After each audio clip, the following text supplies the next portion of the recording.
भूतिया कहानियां पढ़ने में रोचक तो होती हैं, लेकिन कुछ ऐसी भी होती हैं जो हमें अंदर तक झकझोर देती हैं। ऐसी ही एक कहानी है अमावस्या की काली रात। दरअसल अमावस्या की काली रात अच्छाई और बुराई दोनों के लिए अवसर लेकर आती है। जहां कुछ लोग पूजा पाठ करते हैं, वहीं कुछ लोग तांत्रिक साधनाओं से रूहानी शक्तियां प्राप्त करने की कोशिश करते हैं। ऐसी ही एक भयावह अमावस्या की रात एक युवती घने जंगलों के बीच अग्नि प्रज्वलित कर उग्र साधना में लीन थी।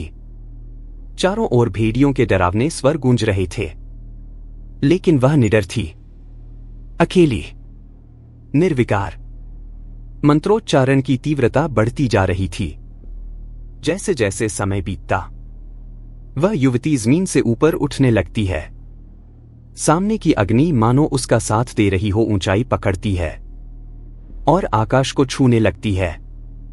अचानक वह नीचे गिरती है, कुछ ही क्षणों में, फिर खड़ी हो जाती है।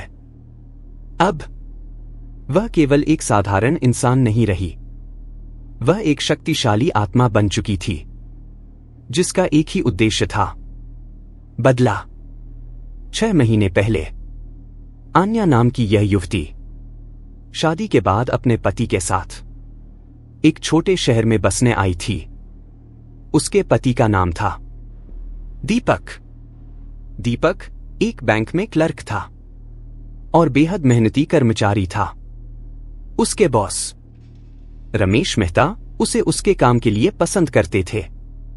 दीपक शर्मीले स्वभाव का था, किसी को मना नहीं कर पाता था और अक्सर दूसरों का भी काम अपने सिर ले लेता था।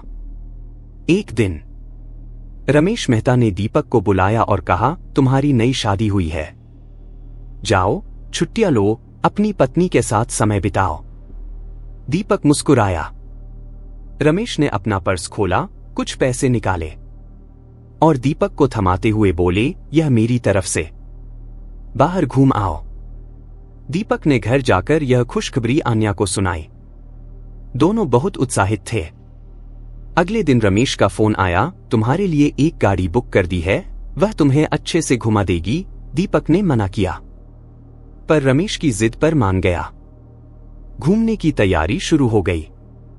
बाजार से कपड़े, स्नैक्स और जरूरी सामान खरीदे गए।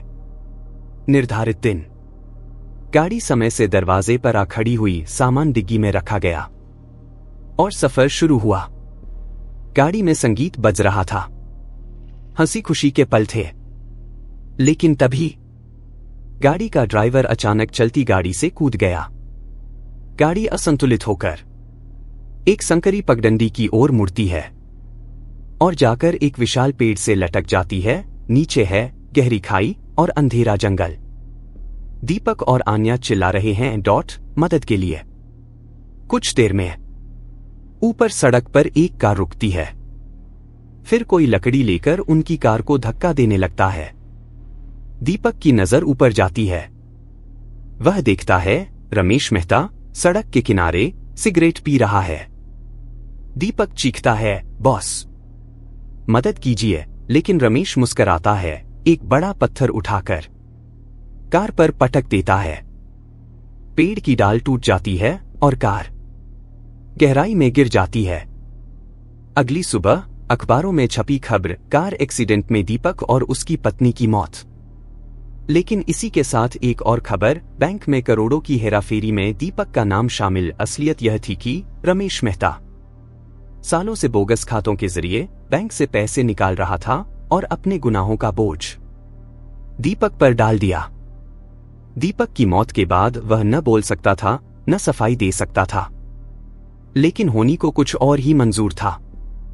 खाई में गिरने के बाद दीपक की मौत हो चुकी थी, पर आन्या जीवित थी, बेहोश। एक आदिवासी व्यक्ति ने उन्हें देखा। दीपक की नब्ज थम चुकी थी, लेकिन आन्या की सांसें चल रही थी। वह उसे अपने कबीले में ले आया। यह कबीला साधारण नहीं था, यह तंत्र और काली शक्तियों का उपासक था। कुछ ही समय में उन्होंने आन्या को ठीक कर दिया। अब आन्या का एक ही लक्ष्य था, बदला। वह वहीं रुक गई। कबीले के रहस्यों को सीखा, तांत्रिक विधियां अपनाई और अमावस्या की रात उसने वो शक्तियां हासिल कर ली जिससे वह अजेय बन गई। अब वह केवल एक स्त्री नहीं बल्कि एक रूहों की रानी बन चुकी थी। हर समय उसके साथ भूतों की एक सेना चलती थी। अब उसकी असली लड़ाई शुरू होती है। एक दिन वह एक मॉडर्न, आकर्षक महिला के रूप में रमेश के ऑफिस पहुंचती है। रमेश ने उसे पहले कभी देखा नहीं था, इसलिए पहचान नहीं पाया। आन्या ने कहा, मेरे पिता के पास एक गुप्त खाता था जिसमें करोड़ों हैं, लेकिन वह अब इस दुनिया में नहीं है। रमेश की आंखों में चमक आ गई। उसने कहा, मैडम, इसके लिए मुझे आधा हिस्सा चाहिए। आन्या मुस्कराई और हामी भर दी। रमेश ने अपने नए क्लर्क को बुलाया। मैडम के खाते से पैसे निकालने की प्रक्रिया शुरू करो। क्लर्क चला गया। इसी दौरान कमरे में रखे कैमरे ने सारी बातचीत रिकॉर्ड कर ली। अब वक्त था अंत का। जैसे ही क्लर्क बाहर गया, खिड़कियां खुद ब खुद बंद होने लगी। कांच की चूड़ियां, टेबल के शीशे, सब कुछ टूटकर रमेश के शरीर में घुसने लगे। वह चीखता है लेकिन कुछ कर नहीं पाता। काली परछाइयां कमरे में भर जाती हैं। आन्या खून से सनी आंखों के साथ खड़ी रहती है। उसके इशारे पर आत्माएं रमेश को नोच डालती हैं। बैंक के बाकी कर्मचारी घबराकर बाहर भागते हैं। कुछ ही देर में आन्या पुलिस स्टेशन पहुंचती है और आत्मसमर्पण कर देती है।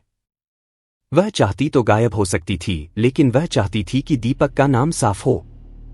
मामला दोबारा खुलता है। रिकॉर्डिंग के आधार पर रमेश की सच्चाई सामने आती है। दीपक निर्दोष साबित होता है। रमेश अब इस दुनिया में नहीं था, इसलिए उस पर कानूनी सजा नहीं दी जा सकती थी। लेकिन रमेश की हत्या के जुर्म में आन्या को सजा होती है। और बदले के साथ अमावस की यह कहानी यहीं समाप्त होती है।